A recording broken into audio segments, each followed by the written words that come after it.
Welcome everybody to WeSpire Live. We are thrilled to have you here. Chris, welcome. We're so glad you joined us and that we've managed to figure out all this exciting tech stuff today. But we let's start with a question we were just talking about in the pre-meeting, which is the origin of Giving Tuesday and where in this evolution of giving it emerged, and why we think it might actually be one giant behavioral nudge. So love your thoughts on that. Well, I don't know where it started, what year it started, who was involved in starting it, or the purpose behind it. I do know there was a hashtag one day that I saw, and I've gotten to know Woodrow Wilson. I would consider him a friend at this point, and he's one of the co-founders, and he lives in Toronto, so I know that. And yeah, when it started, back in the Twitter days, before Twitter became an odd thing, it's got its own series now. It used to be part of a bigger show, and now it's peeled off and it's its own breakaway show. Anyways, one of the things that everybody's trying to get followers, and we're using hashtags, and we're figuring out how to get information and find information. So this Giving Tuesday with a hashtag felt like no help for me, hashtag no help for me, or hashtag not my president, hashtag just like anything else. So how could it become a thing? But it did. So that's all I have on that. Yeah. Well, it was funny because when we were thinking about, why Giving Tuesday actually fits into this area that we're both very passionate about, which is how to use nudging for good, and how to use all of the things we've learned both online and offline about how to motivate people and nudge people for the better, that there's elements of Giving Tuesday that feed off of that. So in the framework that we use at WeSpire, which is from BJ Fogg at the Stanford Persuasive Technology Lab, the first thing you need to do is improve people's ability to do something. So Giving Tuesday doesn't change people's ability or capacity to give. Right. But the other dimension you work out on is motivation, and your motivation to give. And we are all highly social creatures. And when we see others doing things, we are more likely to do things. In fact, you held up one of my favorite books earlier today, which is one of the most influential in sustainability nudging, interestingly enough. Yes. And so this whole social norming around giving on Giving Tuesday, where people are sharing that they're giving, does have the effect of people who haven't given yet seeing that people are, and they're more likely to do that. What we also know is that that nudges work when it sort of catalyzes action due to a groundswell of activity, or a deadline, or a reminder, or notification, or these kinds of things. And so creating a day is a giant attention getting effort to concentrate people to do something within that time, or like a dot. Yeah. Yep. So I agree. I think it's one big behavioral nudge, and it's very effective. What was the number that we were seeing thrown out? Granted, the counting is a little 350 billion. Yeah. I think it was 350 billion. Yeah. It's interesting what you just said.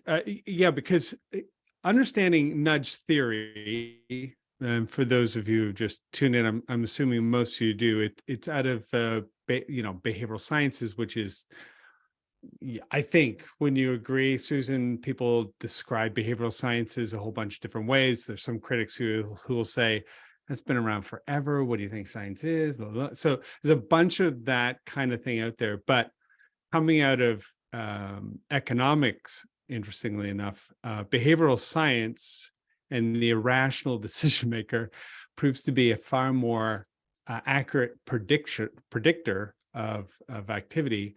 And you just said, were wondering, is Giving Tuesday a nudge? And I definitely think it is. Seeing that hashtag, I think that's exactly how it started out. It's just like, hey, blah, blah. But it's also, they had to create some structure around it. They had to create well, they didn't create the day, but they had to do a little bit of something to create the event. But the hashtag in and of itself is the nudge. So when companies, I don't know, have you found that some companies are like, you know what, I'm not a big fan of campaigns. I totally get that. I'm not a big fan of Impact Day or Impact Week, because what we are afraid it does is tells our people this is the only time we do it. So it kind of, captures the giving and says, we only have to do it once a year. And we've always countered with, you're never going to get as big a megaphone, as big a nudge as doing this and noticing this. So how do you do that? How do you ensure that the nudge itself doesn't fold in on itself and become the architect of its own demise by, isolating kindness to December 25th, for example? It totally. And, it's interesting because I come out obviously of the sustainability space, or one of the biggest things we were battling is Earth Day. It's the same concept. It's the one time a year when everybody pays attention and makes announcements and does big grand gestures, whether it's for a day or a week or a month for the planet. But shouldn't every day when we're living in a climate crisis be Earth Day, and does catalyzing the day around it negatively influence the likelihood of people to be working on it the rest of the year? The thing that I think we have found in that research, that if I sort of apply it to this, is that what these catalyst events, is what we call them, are really good at getting people into the behavioral pathway who at least once who weren't there before. Right. And once they're in the behavioral pathway of doing something once, now you are in a much better position to get them to do it for a period of time, or to get them to do it permanently.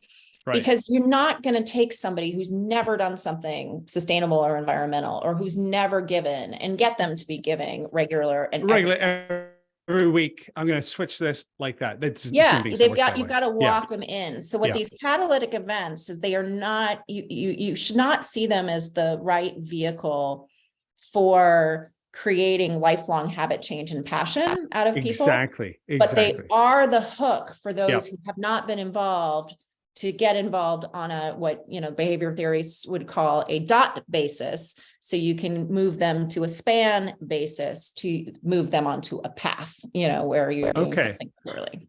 Okay, that's interesting. I wouldn't mind if you've got something to read a little bit more about that. I haven't heard of that framework yet, so I would love to learn more about it, because probably like everybody on this call, and the whole field is basically invented a few decades ago. Yeah, it's one of the newest fields in science, social science there is. Yeah, so we're all learning, and I think a big part of that is just being willing to admit, I don't know what that is. I need to ask more, learn more, kind of thing. Yeah, so if you don't mind, we're all learning from each other, and I think that's there's plenty of people on this call who we learn from every day. But it is interesting because it's as a science field, young. As you said, probably the first writings around it really have started relatively recently, and yet evolutionary wise, we're kind of nudging creatures. Turns out if we think about prevalent. What do we think the first nudges are that happen in anyone's life? Probably what we were talking about before, and you called them behavioral nudges. But just if I saw, it's really hard to see these things emerge. But if you, and of course, we're just imagining who we would be if we were cavemen. I'm sure it's nothing like it, but I'm imagining seeing another dude around our little fire. We're all filthy and disgusting, and loincloth would be an upgrade from the leaves that we're wearing. So we're pretty desperate.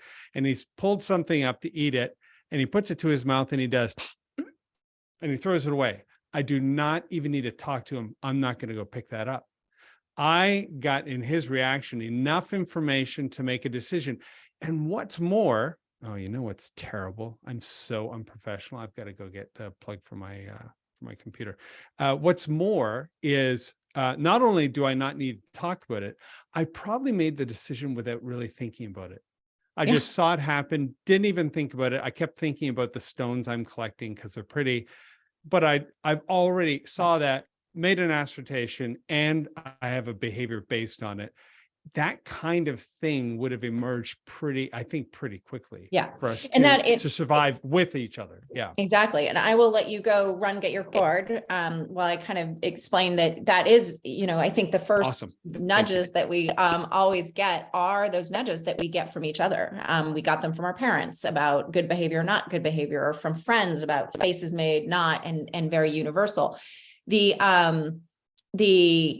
interesting part that's happened with technology is we've taken kind of facial nudges, and then there's offline nudges, things that you can put into a person's day. So if you think about in any workplace that you all work in, there's a set of nudges that can happen that get you to park in the right spaces, and that get you to potentially take the stairs instead of the elevator based on how they were designed, or that get you to put things in the right trash can for recycling versus not. And these things are all built into our environment in a physical way.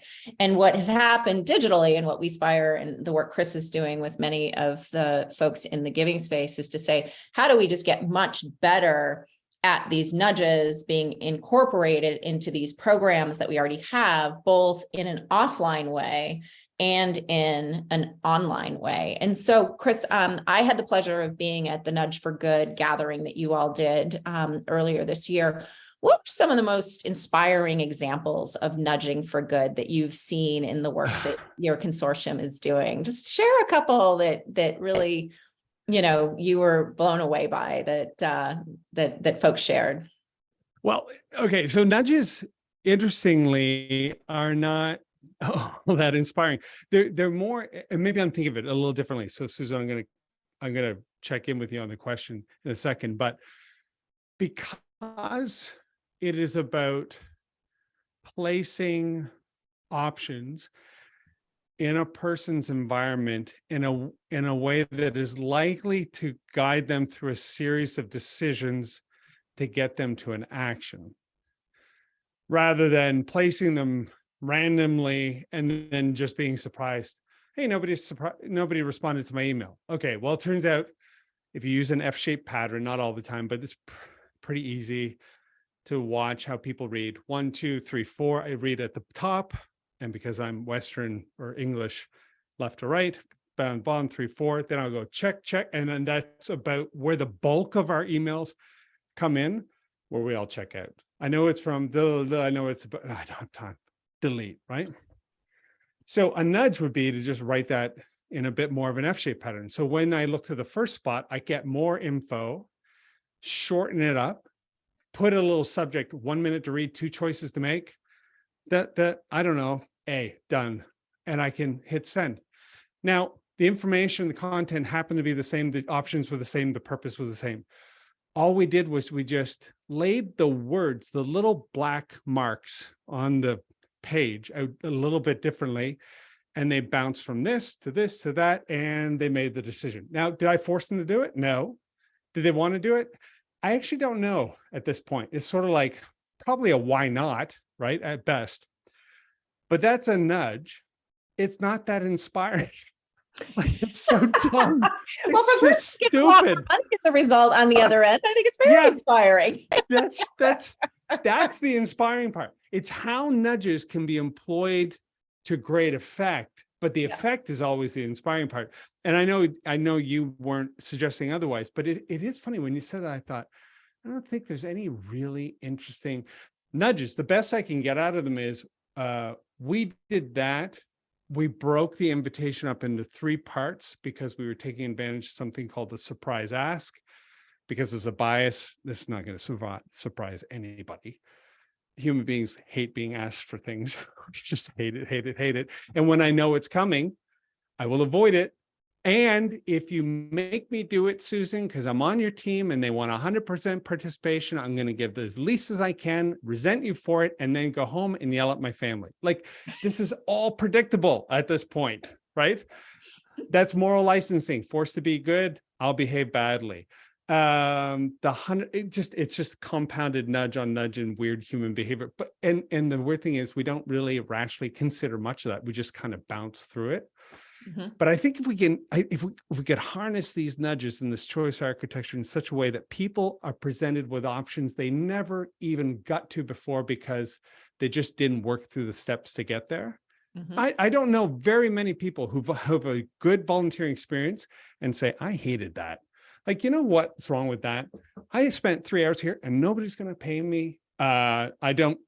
Somebody thanked me and I got this lousy t-shirt, but that's it. This stinks. People, because of the helper's high, and because if you do it right, there's some other factors at play. People say, I love making a difference. I feel so good. It feels so good. That's going to be what happens.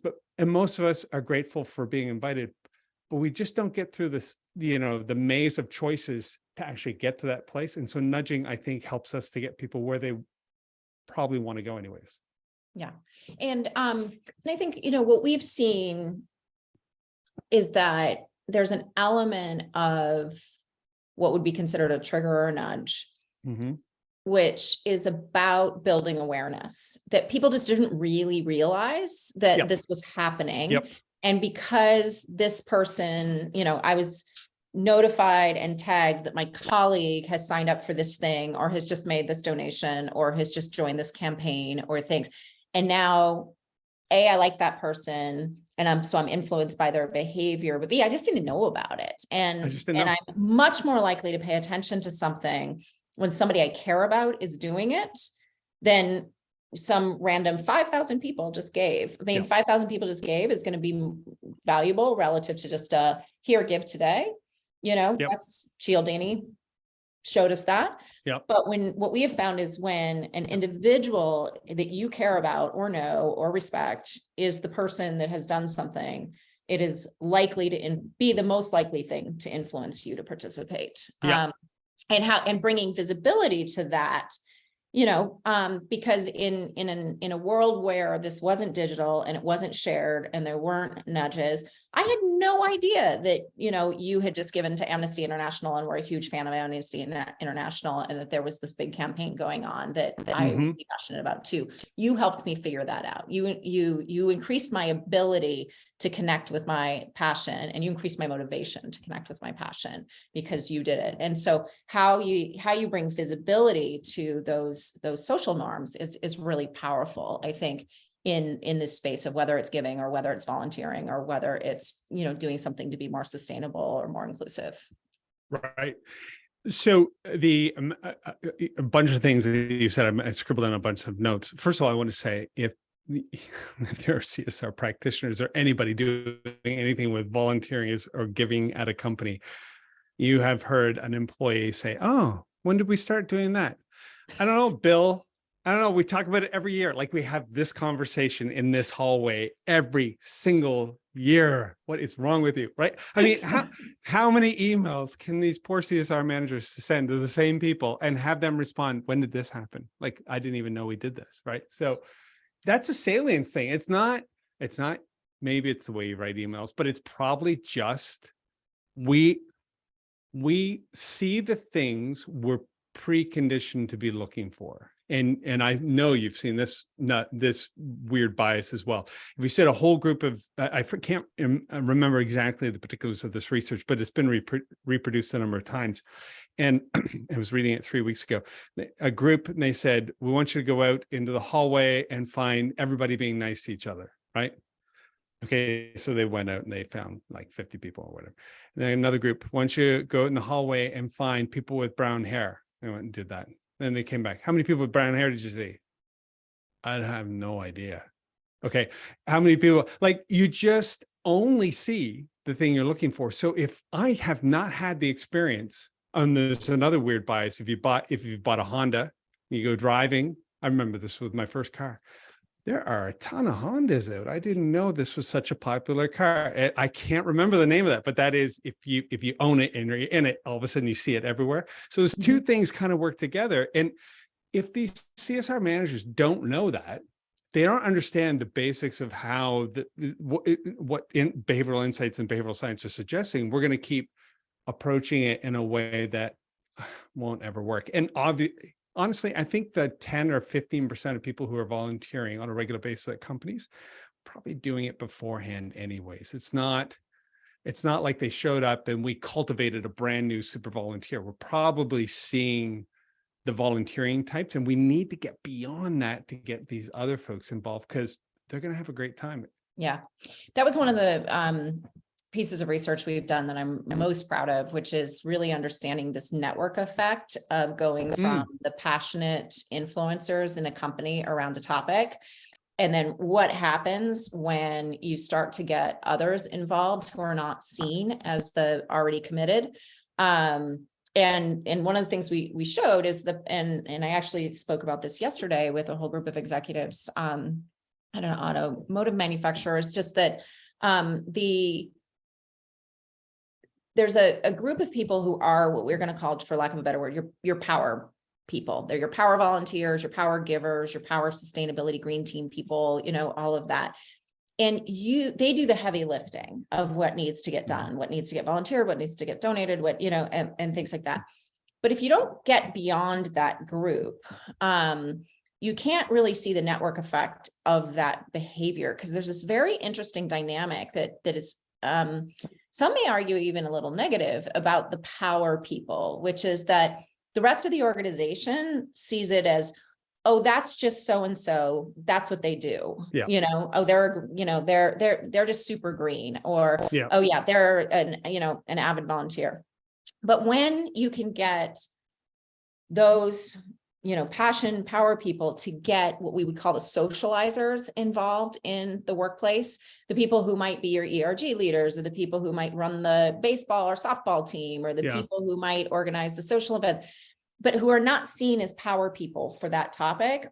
When you start to get them involved and they start to recruit others, they have 5x the impact in terms of what we measured as redemption rates of just joining. So when a power user invites people to join, they have a 4% redemption rate. When a socializer invites people to join, they have a 20% redemption rate into a program. They're very, very influential. And then when you look at the second order effect, so, these people are much more passionate, so the impact they're driving is still bigger than that first group. But when you look at the second order effect and the fact that these folks aren't as influential at getting others to join, and these ones are, it's much greater. And so one of the pieces of advice we always give to program leaders, whether that's CSR leaders or sustainability leaders or inclusion leaders, is find your socializers and put your efforts towards getting them involved, because they're going to be the catalysts that start to create this network effect of engagement and impact that go beyond that passionate 15%. And it's because, they're not seen as that like power volunteer. Right. They're seen as, oh, I went and did this. This is great. And this person over here trusts that if they thought it was a great experience, I will too. Right. Yeah. It's so interesting. Yeah, that is really fascinating. I would love to, if you've got anything to share on that I would. We have a love to see Adam that. can put we did a main stage presentation at Greenbiz a few years ago about nice this, and I'm happy to share it. So that lines up what we've been talking about. You're going to see, everybody listening. Oh, Susan had a good research and a professional presentation. Chris is about to talk about frozen lasagna. So those are the two levels that we're working with here. Okay, so I used to. Lasagna. Yeah, well, we said people would ask CSR managers, whatnot, what's the best way to get the frozen middle involved? Like those CSR managers who they have the social model, they don't mind it, but the profit model is king, and it will. If there's ever a conflict, profit has to win. I mean, I don't even understand what we're talking about, right? So that's that.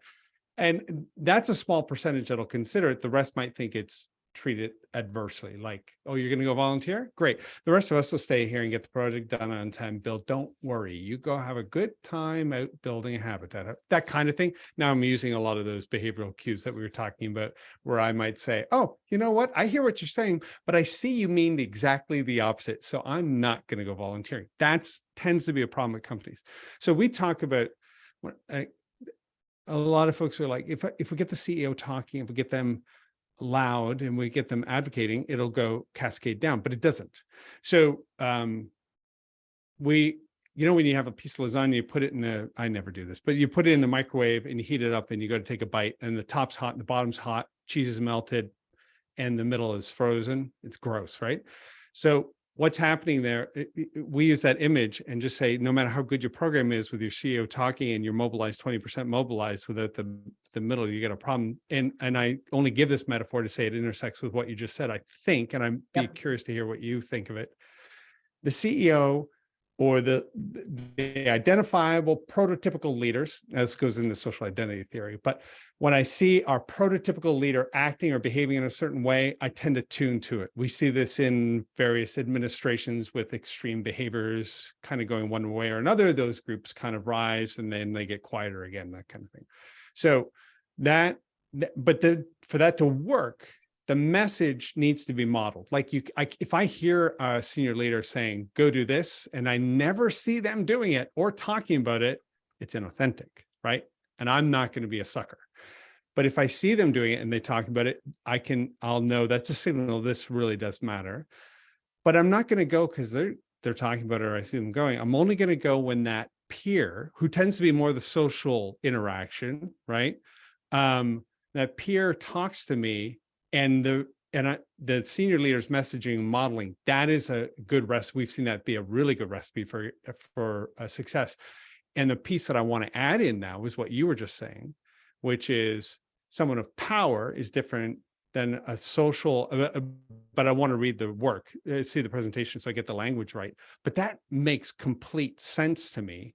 Yeah. The frozen middle, they give permission and facilitate. That's their job. They're not going to get anybody to go, not really, and they're not going to be the person's on behalf of the entire company, but they do give permission. They do facilitate, and that's usually what we end up trying to work with them on. But all that to say, I love what you just shared, and that is going to make my frozen lasagna example. Well, and what it is, the scientific. socializers can thaw that frozen middle a little bit, you know?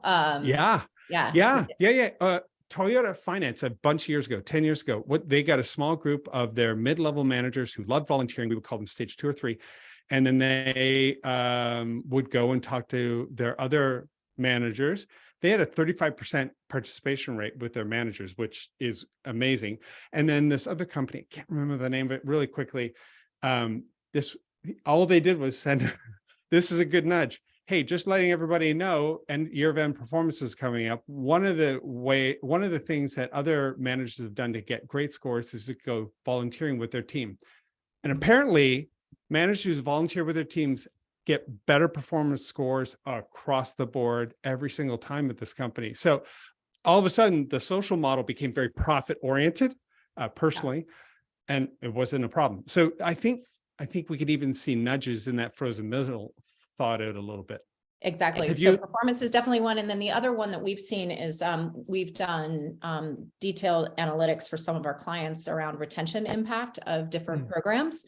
And what we found, for example, for one retailer is that new employees in their retail stores who volunteered within their first year of employment retained 37 percentage points better than new store employees who didn't volunteer.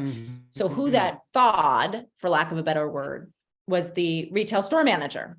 Yeah. You know, that would, because all of a sudden that retail store manager saw volunteering as a solution to his or her problem with recruitment and retention. Which is a real pain. All those interviews and sitting down with people and then they don't even show up the next day. Wait a minute. If I support my new employees going and volunteering on these company volunteer days, they're more likely to be with me at the end of the year. Okay, I'm going to do that instead of grudgingly and be like, oh, sure, you can go if you want to, you know.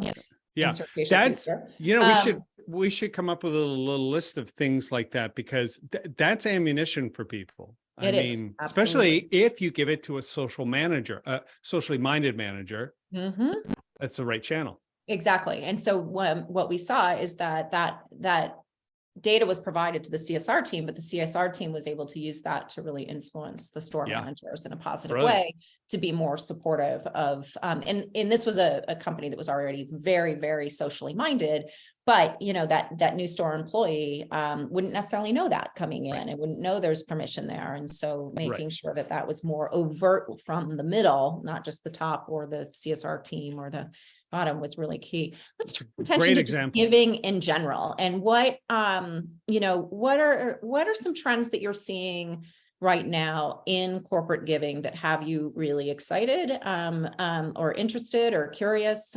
Just what's on your mind as it relates to kind of the state of corporate employee giving? That is going down. Like the percentage of giving by the private sector,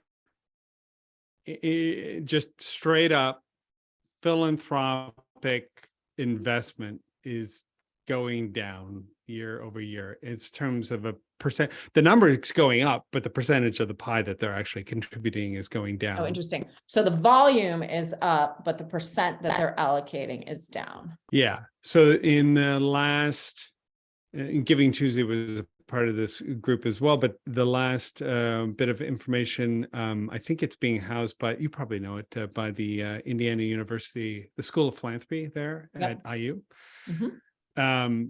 They were able to show some huge number, 480 some billion dollars, but I think it's 4%. And then the year before it was closer to 453, and the private sector was contributing 6% of that. So it feels like it's sort of fixed, even though profits are higher, taxes are lower, but the percentage that they're contributing to the social good is going down. And that is also being reflected in workplace giving, where, you know, Brian Gallagher of the United Way, I read an article where he just basically said, yeah, we have to go after big net worth providers because workplace giving isn't a thing as much as it used to be. And what is driving that? I mean, I understand that there's probably what he's feeling is what I would have called in my days in the digital and print newspaper world, a secular shift away from one model to another. But you're talking about sort of an overall systemic change. Yeah. Well, there's much less wealth in the middle class now than there was in the 80s. Like, it's all getting pulled up and out of the system, and it's sitting in bank accounts, it's sitting in Wall Street, but it's also sitting in donor advised funds. There's, you know, hundreds of millions of dollars sitting in donor advised funds for what? I don't know. We'll get to it, but it counts as giving, right? When I give, it goes in, but I haven't actually distributed. So, and I would love Woodrow and the project that we're involved in to factor that in, to say, okay, out of how much was given, how much is actually accessible or was put to work in the community as well. Yeah. So generally, I see giving going down. I think it's just a pure function of wages, slow economic growth for the people who gave the most, both the most money and the most people. And now philanthropy is more influence. Like the year that 2 divorced women gave, they threw all the numbers off. And giving in the United States is pretty precarious if you know, 2 people of great wealth can overturn the apple cart of 330 other million potential contributors. Does that make sense? Yeah, that does make sense. You know, the other thing, we were, you know, relatively new entrants into the giving space when we started offering giving directly from WeSpire in 2019. And one of the things that really struck me just as a student of digital behavior for a long time was to study the non-users, you know, so who are the people that aren't giving in the corporate giving programs, and why not? And that was one of the things that that we heard as well. And I think because we do work in financial well-being as part of our well-being module, we also knew a lot of this information from that work, which is, you know, to your point, there's just so many employees who are living paycheck to paycheck or in debt, who do not feel capable of making what they would consider to be a meaningful donation. Yeah. And so they're worried that, you know, that small dollar donation isn't meaningful. So I'm just not going to do it, even if there is a match or even if there is this, which is one of the reasons we've been really excited to see and to encourage, frankly, a lot of our companies that we work with to kind of flip the model on its head and say, well, if there's an amount you're willing to give to not-for-profits every single year in matching, why wait for the employees to give and then match? What if you instead took some or all of that funding, distributed it out to everyone in some way, shape, or form, and then encouraged people to find those causes and to give those, you know, to direct those funds in a very different way. And so we've run, programs like that. And boy, it's exciting to see what happens. Right. And it certainly moves money off the sidelines, at least for those companies. Now, that doesn't address the fact that the percentage isn't changing, or the pie, the dollars are going up, Right. but the pie is smaller. But at least, if the numbers are even remotely accurate of what doesn't get, donated or claimed in matches and gets left on the sidelines, at least changing the way that it's done could open up the opportunity for more people to direct funds to more meaningful, local, sort of connected to my employees kinds of causes. So we were working with, I think that's a great approach. And this question is just exploring a nuance from your point of view. We were working with a company, and they gave out, they didn't seed people's count online. They gave out like a printed card worth a certain amount of money. Same idea. It was just kind of like to make it a bit more tactile kind of thing. I think that used to be a way more popular 10 years ago, but now mostly it's just all virtual, seeding of accounts and that kind of thing. And I think it was like 46%, or was it just over 50? But it was about half took advantage of it. The rest, breakage on these things and whatnot, the rest of these just went back into the pot again because it didn't get spent. The card expired, and they're going to try again. But that was here's $100. Go give it away. Yeah. And Susan, I'm gonna confess something to you, and however many folks we have listening. Okay. I go to conferences every once in a while, and you get a $25 gift to donate. Yeah. I don't do it. You know what I mean? I forget, or I look at it and I go, do it later. Or I think it's $25. Like I don't know why, but I am one of those employees. So how does that work? Because your strategy is more proactive, and I think it is the right direction, and it involves some good nudges, and you probably got more levers to pull. Yeah. But what about problems like me? What do you do with people like me at a company? Well, first of all, I think the number one problem is the physical card. That hurdle to go from having a physical card to going to making the donation to do. I mean, that's just a lot of work. I mean, think about how many the Starbucks cards at the drugstore, they sell a ton of. They do, and there's Amazon cards. They make a ton of money on non-redemptions of those. That's the breakage I was talking about. Exactly. So, I can only speak from our experience, and we're still learning like everybody else. But when we took this approach, and again, it wasn't, the companies we worked with were not just doing very small dollar amounts. They were actually doing somewhat significant amounts. But then what you're able to do is you're able to run campaigns, and you're able to do the nudges, you're able to get people. And if it's a relatively frictionless digital experience, no like card that you have to type a number into or scan or do something like that. If it's a frictionless experience, we were able to get about 76% of the participants to donate their funds. That's good. You're not going to get 100%. There's going to be, but again, people who don't choose to do it, it can go back in and then be given out as a grant. Yeah. It's not like it's lost or wasted. It's not like it's lost, and it's not like it's sitting with some employee who isn't going to use it, and then they leave and it's stranded or something like that. It's really. I have money in a fund like that I put in 10 years ago, and I don't know who to call to get it. It's not a lot.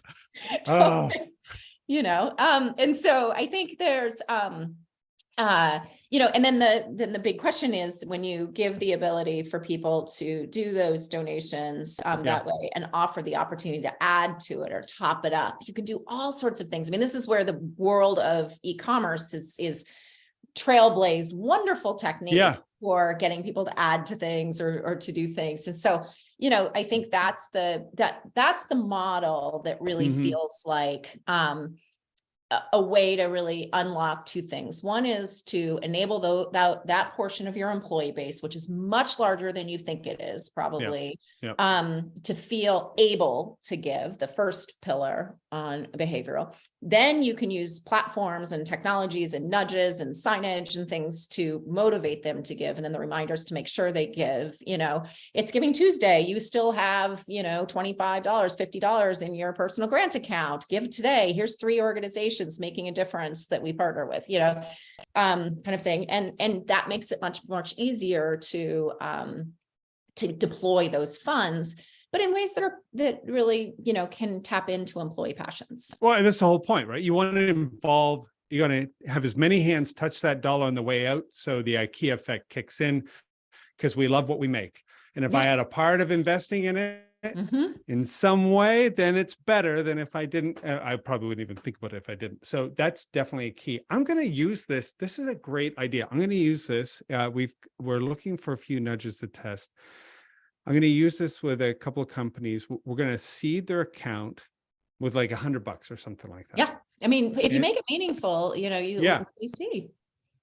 And I don't think, and this will be part of the control test. We're not going to do too much about it. We'll just send a standard email, see if anybody, and then we're going to send an email about 2 months later saying, so sorry, we have to take the $100 back. Unless you spend it this week by Friday, we're putting it back into the account. Now that's loss aversion bias. And if there's one thing humans hate, is giving up stuff, even if they don't want it or didn't even know I had it in the first place. It's mine and you can't have it.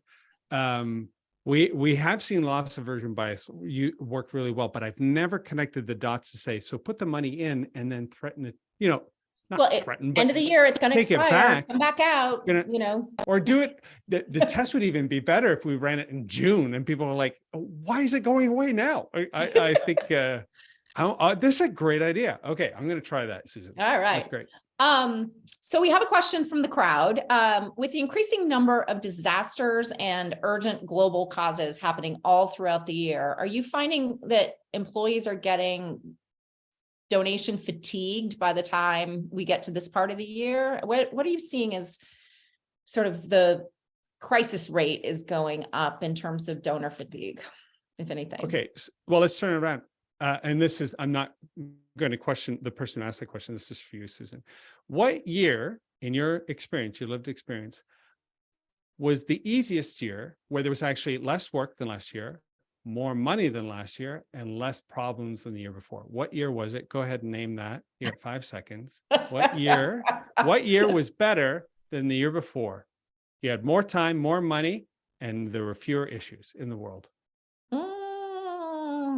I will tell you that having gone through been an executive in the meltdown of 2008 and 2009, that was tough times. Any day of the week. Okay, she's using by the way, called when anchor I started bias. WeSpire, so Oh yeah. Well, then that was even better. It's hard to beat 2010. Yeah. Anchor bias, interestingly, for people, it's when you give a big number and then you say, this isn't going to cost you $1 million. We're going to be able to do this for 80 grand. Well, that's better than $1 million, but 80 could still be too much. We're dumb. We'll just go. And you just did that with 2008, right? Terrible year. So the next year had to be better. But I promise you in 2010, because we had started our business 2008 as well, ironically. And we were looking around going, oh, when is this all going to end? Because it keeps getting worse. Like the fallout is worse. I just wonder what the bias is called, where everything seems like it's getting worse. Because I actually don't know that it is. There are weirdly fewer wars. There are fewer deaths. People live longer. There might be more environmental issues than before. But so when it goes to fatigue, it's like time in my mind. Fatigue is probably, again, this is just a Chris Jarvis off the top of his head thing. Fatigue is probably the quality of not having a resilient enough ecosystem so that there's energy coming in, because there's always energy going out, right? So I need to increase the tap that's coming into the tub, so I'm not being defeated by the plug that's, the drain that's pulling it out. Inflows, outflows. It's a really interesting whole area to think about. And then the perception, and this is, I think, is the bigger issue, does this matter to me? Is it about me? And we say people volunteer like they spend money. it's for you, right? It's about your identity. It's about your values. It's about what you're doing. Even if you go and you're extrinsically motivated, and I don't really know anything about homelessness, I'm going because Bill asked me to go. So there's this social capital. I have a vested interest, and I would go so far, and we don't need to talk about this, that the whole idea of what a person who's selfless and they just give without, I don't know why I can't remember words today. This is a throw me a bone moment, Susan. What is it when when you give and you do it in a way that's just agnostic, like I'm just doing it because it's the right thing to do. You would call that kind of give us the word. Altruistic. There we go. Altruism. I don't believe in it. I think it is a misnamed thing. It doesn't matter about that. That was way too much time. But I would suggest that I feel fatigue, and I also respond with I'm too busy. I don't have enough time. Those are perceptions. We all have the same amount of time, and we all, are within a band of sort of energy that we have access to each day. The difference is whether it resonates with me or not, right. The thing itself. And so when I'm overwhelmed and feeling fatigued, it's like you said, I don't have agency. I'm not sure what I should do. It's emotionally exhausting. And most of this stuff is just too far away. It's not going to affect me anyways. But because when the tornado comes through our town, all of a sudden we find the gears we need and we go out and we do the work, and we're all shocked at how we pulled together to make it happen. But it was us, right? It was about us. Right. I do think one of the things that is affecting people in ways that we're only beginning to comprehend is how interconnected we are globally now, and how quickly and instantaneously we are, and that we have video in our pockets about it.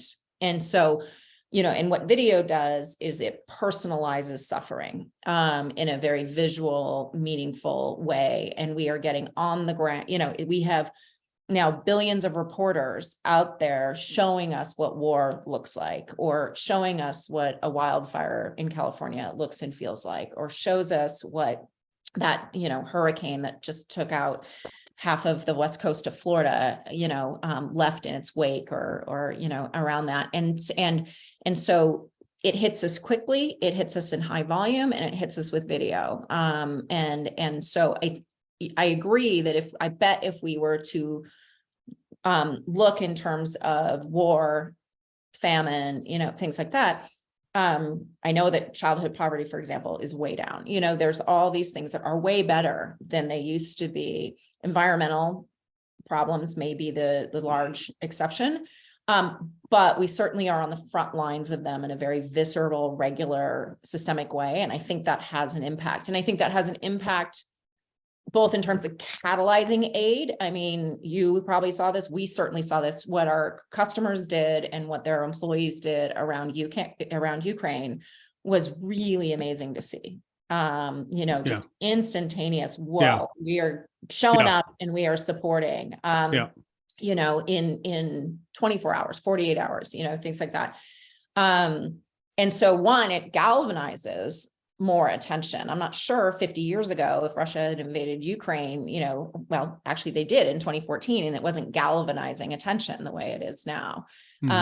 And social may be catalyzing that. But it also it probably has a numbing effect. It probably has oh God, one more disaster, why should I feel?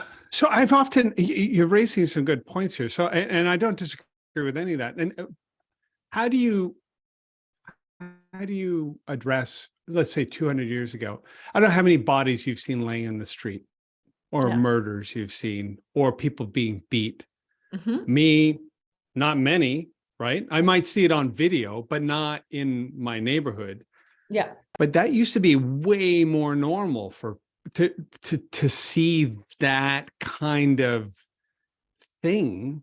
Yeah. Which is worse?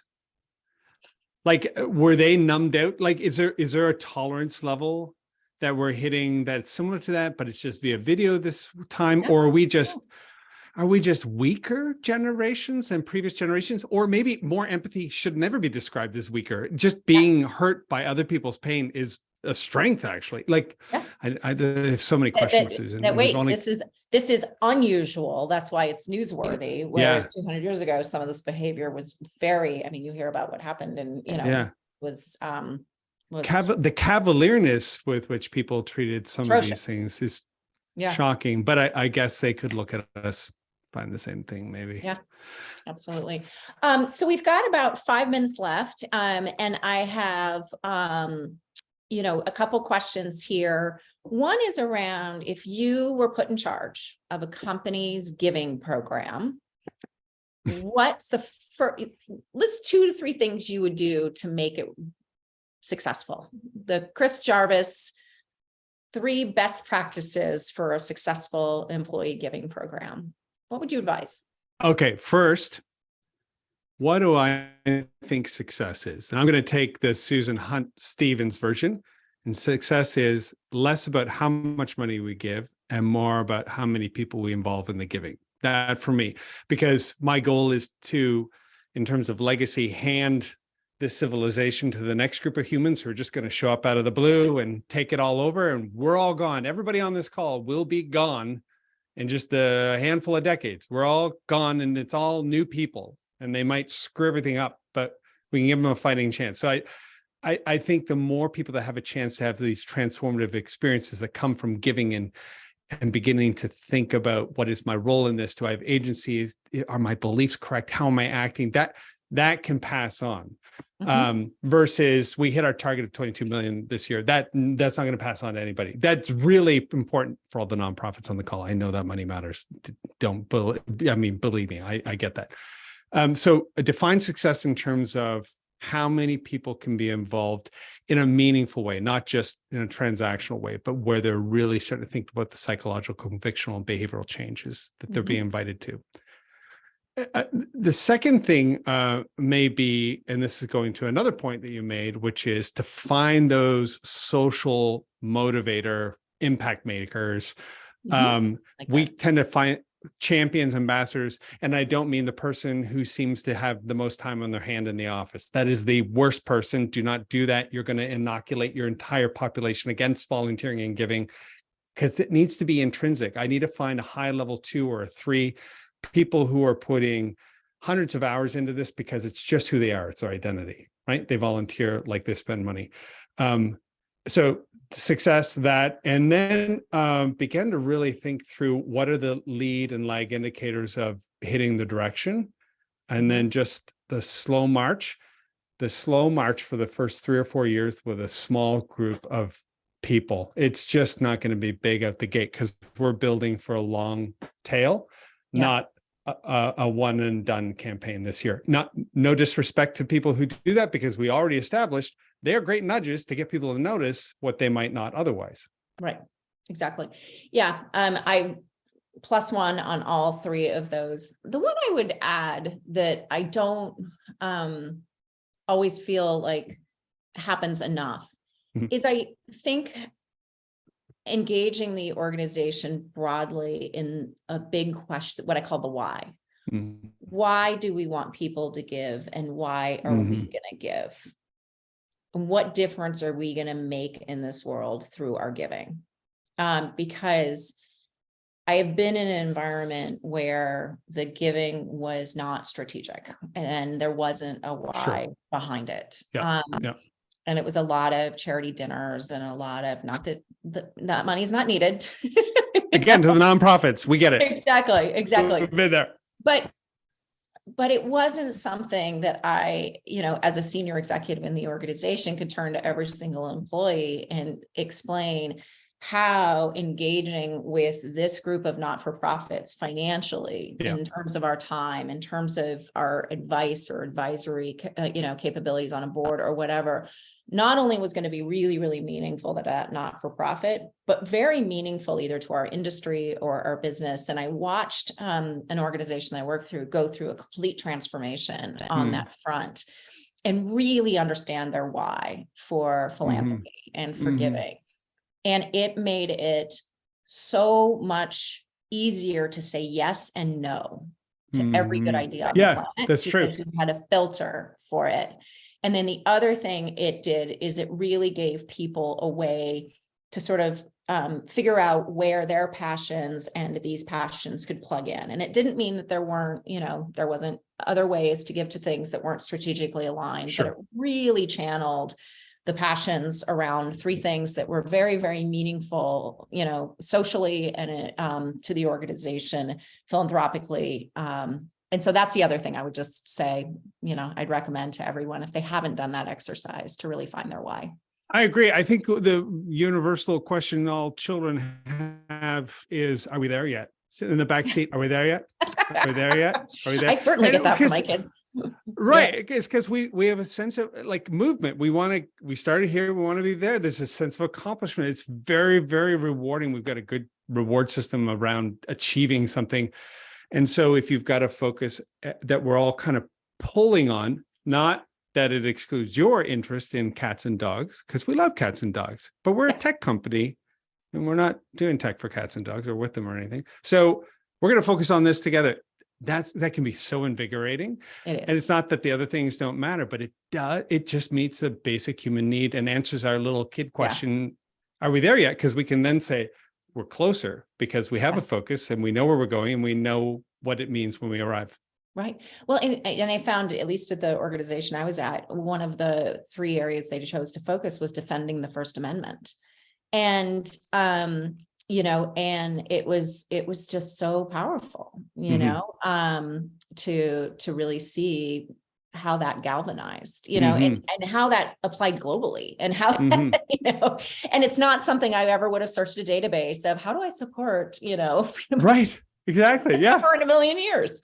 And yet I found myself so inspired by these organizations in places that were really, truly trying to give voice to those who didn't have it. It's much more meaningful. Yeah. Fourth Amendment. Thank you, Adam. It's four. Oh, he's saying it's four. It's four already, Chris. We're at the end of our time together. And so I would love to thank you first and foremost for my your pleasure. time. Yeah, it's fun. Enjoyed every conversation that you and I get a chance to have. I love what you were doing with Nudge for Good. And, we would love to be more active part of it and share our data and things like that. And encourage everyone who is on this webinar to reach out to Chris and RW Institute, because the work they do is really amazing. And so thank you for joining us today. That's those kudos matter more because you said them, Susan. Thank you so much. I appreciate that. It's very kind and great to be here with everybody. Thanks for your time today. Bye-bye.